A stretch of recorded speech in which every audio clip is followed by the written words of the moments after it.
Olá, galera do nono ano, vamos aí então continuar o nosso processo de industrialização, porém vamos trabalhar com a questão da agropecuária, né? Vamos sair um pouco da região urbana e vamos cair agora na região rural. Quais foram os principais benefícios ou os principais malefícios que a industrialização trouxe para a região rural, né? Com isso aí nós temos a agropecuária, nós temos essa ponte entre industrialização e agropecuária, que é o nosso tema agora da aula do capítulo 8. A industrialização do campo, né? Como houve essa industrialização do campo, né? Inicialmente, o campo ele veio se industrializar de acordo com a cidade. Assim como a cidade ganhou grande proporção de maquinário, né? Que estão nas indústrias, o campo também ganhou essa grande proporção de novas utilizações ou novos tipos de objetos ou novos tipos de maquinário que também foi para a região rural, como foi feito, como foi falado aí, que gerou aí essa grande quantidade de migrações do êxodo rural, né? Com o desenvolvimento industrial na Europa no século XVIII e século XIX, o sistema produtivo no campo se alterou, dando início à chamada Segunda Revolução Agrícola. Mas quando houve a Primeira Revolução Agrícola, né?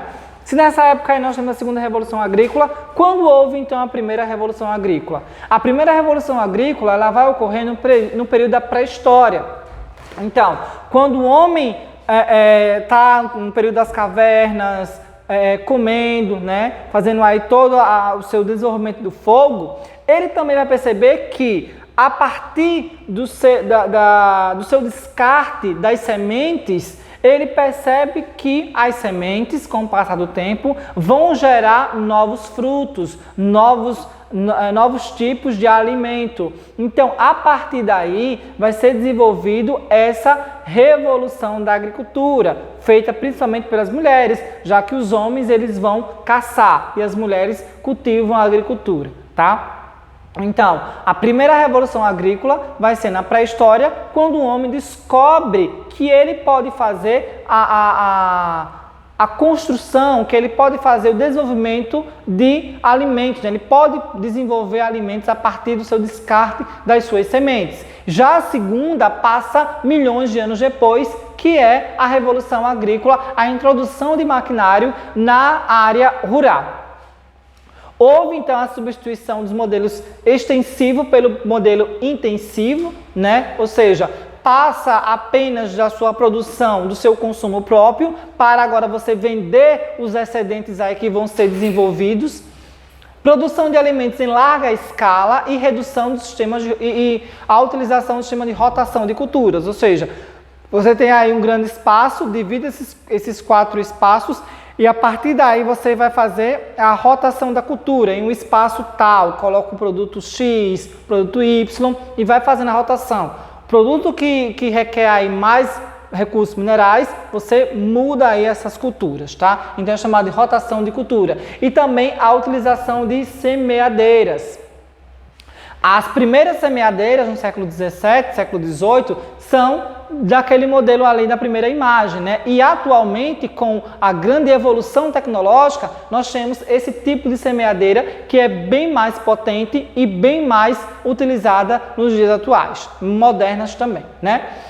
O que vai acontecer, né? Com isso aí, a partir do século XX, surge a chamada Revolução Verde. E o que seria a Revolução Verde, né? A Revolução Verde aí seria principalmente aí do grande aumento da população. O que nós temos? A partir do século XX, nós temos um grande aumento da população devido à grande quantidade de evolução na medicina, evolução nos medicamentos, a evolução aí no setor sanitário. Então, a partir do século XX, nós temos um boom demográfico, uma grande quantidade de pessoas que vão aí surgindo no planeta Terra devido aí às melhores condições de saúde, saneamento básico e também da farmácia, né? A partir de 1950, a invenção das sementes adaptadas e na disseminação de novas práticas agrícolas para aumentar a produtividade agropecuária. Isso quer dizer o quê? Que a partir de 1950, entre 40 e 50, houve uma grande introdução de tecnologia na região que é a região rural. Por quê? Porque há a necessidade de você produzir uma grande quantidade de alimentos para a população suprir essa necessidade. Quanto mais a população aumenta, maior será a possibilidade de você aumentar a produção de alimento. Com isso, houve a introdução das sementes aí novas, das sementes adaptadas a produzirem mais rápido e produzirem com maior número disponível de frutos ou outro tipo, tá? Esse modelo aí usa as sementes geneticamente modificadas, como as híbridas, no uso aí de fertilizantes artificiais, ou seja, para você produzir mais, você tem que adaptar as sementes para produzirem melhor e mais rápido, né? Produzirem aí em regiões áridas, regiões aí que requer pouquíssimas quantidades de água. Há também a utilização de fertilizantes artificiais para agilizar e acelerar o processo de amadurecimento. Há também a utilização de agrotóxicos para matar uma grande quantidade de pragas, já que uma só cultura de tomates, uma praga pode destruir todos aqueles tomates aí. Então, há necessidade de produzir uma grande quantidade e utilizar uma grande quantidade de agrotóxico, tá? Aumento a mecanização e tecnologia para melhorar e aumentar a produção, certo?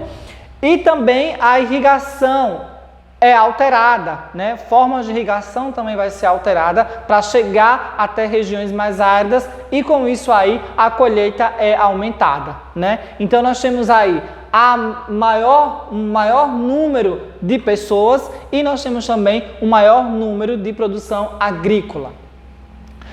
Qual era o principal objetivo aí de aumentar essa produção agrícola através dessa nova introdução desses novos métodos que nós acabamos de ver aí, né? O principal objetivo aí era aumentar a produtividade, porque você aumentar a produtividade, você ia acabar com o problema da fome, principalmente nos países menos desenvolvidos. Então, o principal objetivo da Revolução Verde é aumentar a produtividade e aumentar a fome, principalmente nos países menos desenvolvidos, né?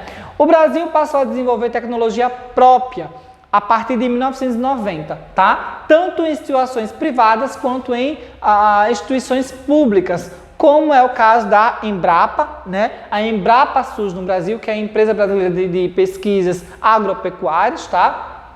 A Embrapa, ela surge como órgão aí para desenvolver pesquisas nos setores rural, principalmente para o setor da agropecuária, certo? E também as universidades hoje têm cursos que são exclusivamente para as regiões rurais, como é a zootecnia, o curso aí da agronomia, entre outros cursos, tá? Grande desenvolvimento agrícola a partir de 1990 com o aumento da fronteira agrícola. Lembrando que a fronteira agrícola são aqueles espaços que são expandidos, como é o caso da região da fronteira agrícola que fica entre o centro-oeste e a região norte. Ali existe uma fronteira agrícola, porque a produção agropecuária está aumentando, está aí chegando até a região da floresta amazônica. Se expandir essa fronteira agrícola, a floresta amazônica ela vai ser destruída.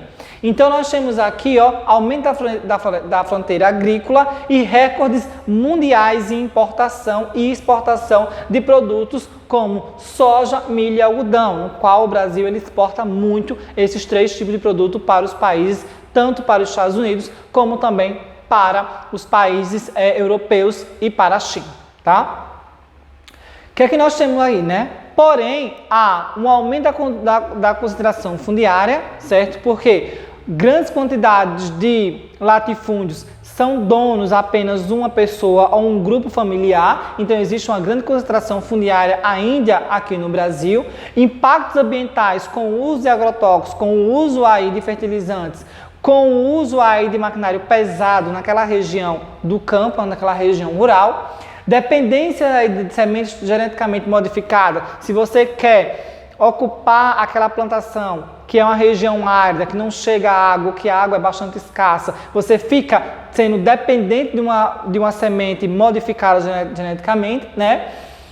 E não houve erradicação da fome. Por que não houve erradicação da fome? Porque atualmente existe uma desigualdade na distribuição de alimentos. Só tem alimentos aquele quem pode comprar. Quem não pode comprar não tem condições de aderir e não tem condições de conquistar os alimentos. Então, a fome hoje, até hoje, não foi erradicada, não acabou com a fome. Por quê? Porque existe uma distribuição desigual desses alimentos. Os alimentos só chegam para aqueles que têm condições.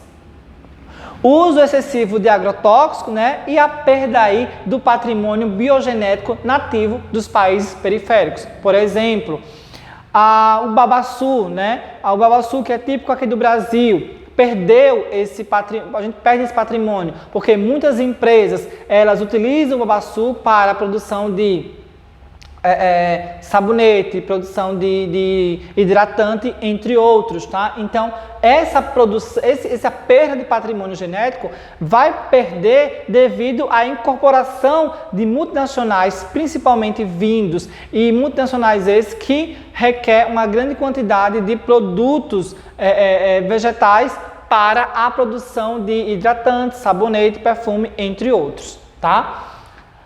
A agropecuária moderna. Como é que está então o setor da agropecuária, né? A produção da agricultura e a pecuária. A industrialização e a Revolução Verde trouxeram uma maior regularidade das safras e pelo aumento da produção, a produção agrícola, né? Principalmente pelo grande desenvolvimento científico e tecnológico. Ou seja, quanto maior você investe no setor agropecuário, maior será a sua safra e maior será o controle de produção, menos perda naquela safra. Porque você está investindo em tecnologia, está investindo aí em recursos para manter um monitoramento, você tem que ter aí noção de administração, tem que ter noção aí de zootecnista, tem que ter auxílio de veterinário, tem que ter auxílio aí de agrônomo. Tudo isso aí são investimentos feitos pelo setor rural que vai aí gerar uma grande oferta de produção e essa produção aí vão ter safras controladas e menos perdas no setor rural, certo? Esse processo aí não acontece com a mesma intensidade nos países desenvolvidos. Por quê? Enquanto nos países ricos você tem essa grande quantidade de tecnologia e pessoas específicas trabalhando naquela região, você vai ter essa grande proporção de lucro e essa grande proporção de desenvolvimento agrário e agropecuário, né? Já nos países mais pobres ou nas regiões mais pobres, ainda requer essa produção extensiva, né? Essa produção aí feita a partir da própria família, essa produção aí feita apenas para a venda dos pequenos excedentes na feirinha do bairro, entre outros, né? Então, um grande investimento, alta produtividade, né? Grandes lucros, baixo investimento, baixa produtividade, baixo lucro. E nós temos a biotecnologia. O que é a biotecnologia, né? Qual é o principal, digamos assim, objetivo da introdução da biotecnologia no setor rural, né? Conjunto de técnicas genéticas, tá? A biotecnologia seria, no caso, um conjunto de técnicas genéticas e microbiologia para manipular organismos vivos e modificar seus DNAs, ou seja, pode ser um animal, pode ser um vegetal. No laboratório, ele é modificado para ser mais resistentes a pragas, ser mais resistente às condições mais áridas, ser mais resistente a pouca quantidade de água, tá? Mexe então no seu DNA aí para desenvolver essas possibilidades de melhoramento e de, digamos, ser mais resistente a esse tipo de fenômenos, tá? São chamados então de organismos geneticamente modificados, OGM, ou também chamados de transgênicos, certo? O objetivo aí, então, da introdução desses transgênicos na agricultura é tornar as plantas mais resistentes aos pesticidas, certo? Melhorar a produtividade, realçar o sabor desse alimento aí, realçar a cor desse alimento, né? E deixando mais robustos, mais grandes. Como é o caso daqueles tomates enormes que nós encontramos no mercado, né? Aqueles tomates redondos, grandes, robustos. Aqueles tomates, eles tiveram aí um grande processo de modificação das suas sementes. Aquelas uvas que não têm sementes, né? Elas foram modificadas em laboratório para sua produção não gerar sementes. Aquelas que estão agora tendo, principalmente na internet, você pode perceber, aquelas melancias quadradas que também foram modificadas geneticamente. Então, tudo isso aí, toda essa modificação foi feita principalmente para melhorar a produção, certo? E quais são as regiões ou quais são os países que mais utilizam essas sementes modificadas, né? Estados Unidos, tá? 70% aí da sua produção vai ser através de sementes modificadas. O Brasil fica em segundo lugar, 44%, mais de 44% da produção agrícola brasileira vai ser feito a partir de sementes geneticamente modificadas, tá? Países pobres também, como é o caso do Paquistão, como é o caso aqui do Paraguai, eles também utilizam sementes modificadas na sua geração de produtos, na sua geração de culturas, certo? E na Europa, né? Na Europa acontece isso, na Europa não tem isso. Na Europa não é utilizado essa grande quantidade de agrotóxicos. Praticamente na Europa não existe, agrotóxicos não, transgênicos, né? Praticamente na Europa não existe essa possibilidade de desenvolver sementes transgênicas. Por que não, né? Os países que fazem parte da chamada União Europeia, que são praticamente 27 países, eles não permitem o uso de transgênicos. É permitido apenas essas plantas, esses alimentos transgênicos para a ração animal. Ou seja, os seres humanos, as pessoas, os indivíduos que moram na região denominada União Europeia, que é a parte lá da Europa, eles não comem alimentos transgênicos, certo? É apenas para os animais, e mesmo assim com algumas ressalvas, com alguns cuidados. Por quê? Qual é o principal objetivo? Porque eles fazem isso? Porque eles evitam comer os transgênicos, né? Os alimentos transgênicos. Alega-se também que a biotecnologia no campo não beneficiou quem realmente necessitava, né?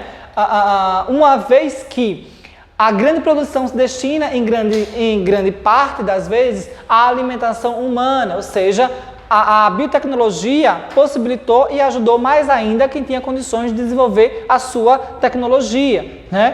E, na maioria das vezes, esses alimentos aí são alimentos que são destinados aos animais, não à alimentação humana. Em 2003, a política agrícola europeia foi revisada, incluindo a adoção de práticas mais ecológicas, fomentando a agricultura sustentável e, com visto, restringindo a entrada de alimentos transgênicos no bloco. Por quê? Segundo eles não têm ainda, né, ideia do que possa acontecer para o organismo humano com essa grande introdução de alimentos transgênicos, são alimentos modificados. Eles não sabem quais são os pontos negativos ou os pontos positivos dentro do organismo humano para eles serem, no caso, para os seres humanos, ingerirem esses alimentos que foram modificados geneticamente, né? Aqui no Brasil, nós encontramos diversos tipos de alimentos transgênicos, principalmente os alimentos industrializados, aqueles salgadinhos, biscoito, entre outros, né? Todas as vezes que nós percebermos algum tipo de embalagem que tenha esse T nesse triângulo aqui, foi feito a partir de um alimento transgênico, ou seja, é um alimento aí modificado em laboratório e você está consumindo alimento de origem transgênica. Agroindústria, né? A agroindústria é o quê? É a indústria voltada para o setor rural, certo?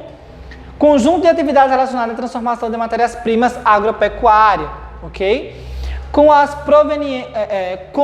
provenientes agricultura, pecuária, aquicultura e silvicultura. Então, a agroindústria nada mais nada menos do que a indústria voltada para o setor rural, que utiliza grande quantidade de matérias-primas vinda principalmente do espaço rural, já que fica muito próxima a essa região.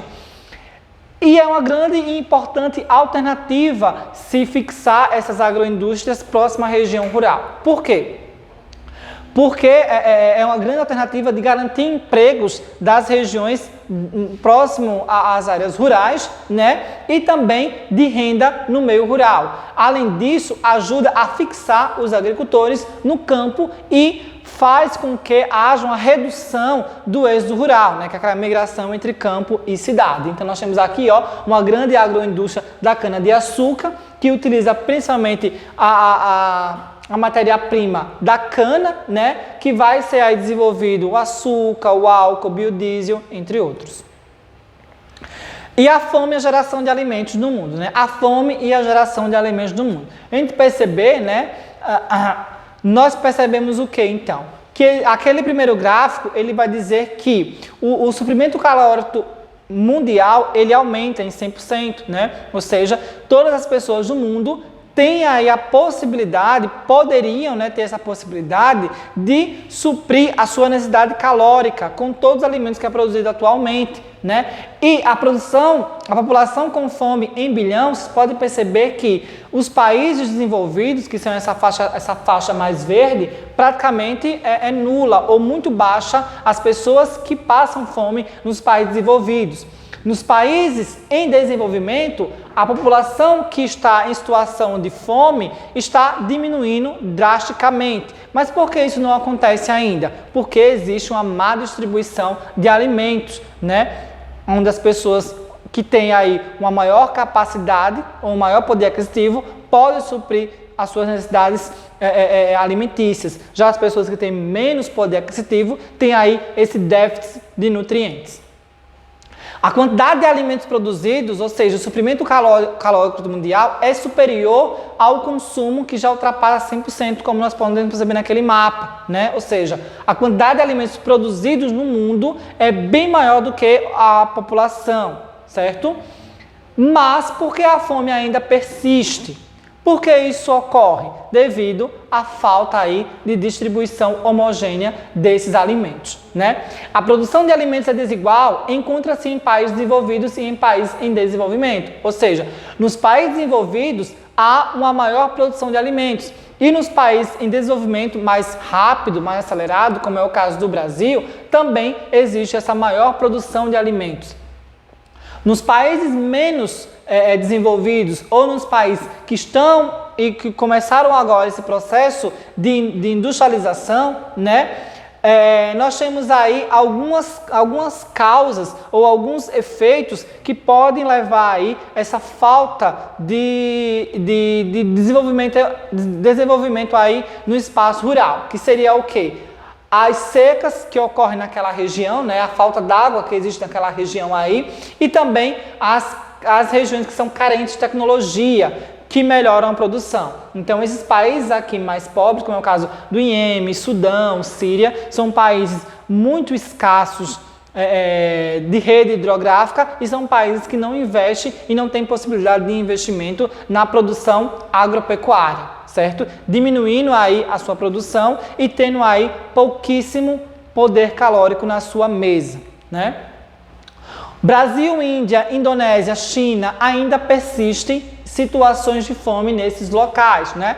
Brasil, segundo maior país que desenvolve alimentos, né, que produz alimento, Índia, Indonésia e China. Nesses países, grande parte da agricultura é feita em latifúndios e destina-se à importação, ou seja, esses países são países que desenvolvem sim o setor agropecuário, mas são setores latifúndio, tem apenas um dono, e esse dono pega toda a sua produção e vende para fora.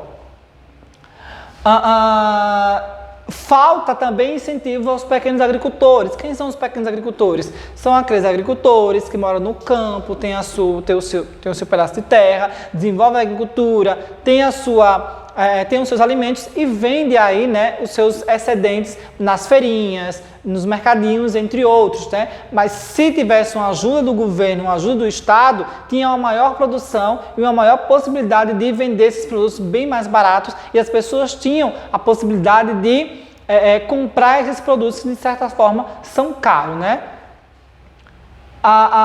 Nós temos o que então?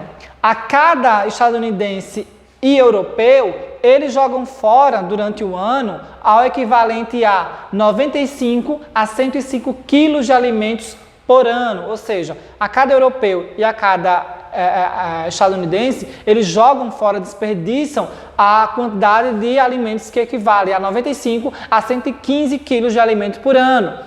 Já na África subsaariana, que é a parte mais pobre da África, há um desperdício de mais ou menos 6 a 11 quilos de alimentos por ano, ou seja, a Europa e os Estados Unidos, eles desperdiçam quase 10 vezes mais do que a África subsaariana. E muitos produtos, eles são estragados, né? Eles chegam estragados, principalmente no transporte, entre o local que pega até o local de distribuição. Nesse intervalo aí, muitos alimentos são desperdiçados, são estragados devido a um manuseio, né, inadequado ou a forma no qual eles estão estocados, tá? Então nós temos aqui o principal problema do Brasil até o momento é a falta de uma desigualdade na produção de alimentos e uma falta também de distribuição mais homogênea e desperdício também, ok? Então, esse foi nosso tema aí da aula 4, aliás, do capítulo 8, né? Tem aí a atividade, espero vocês na próxima sexta-feira e na próxima aula. Até mais!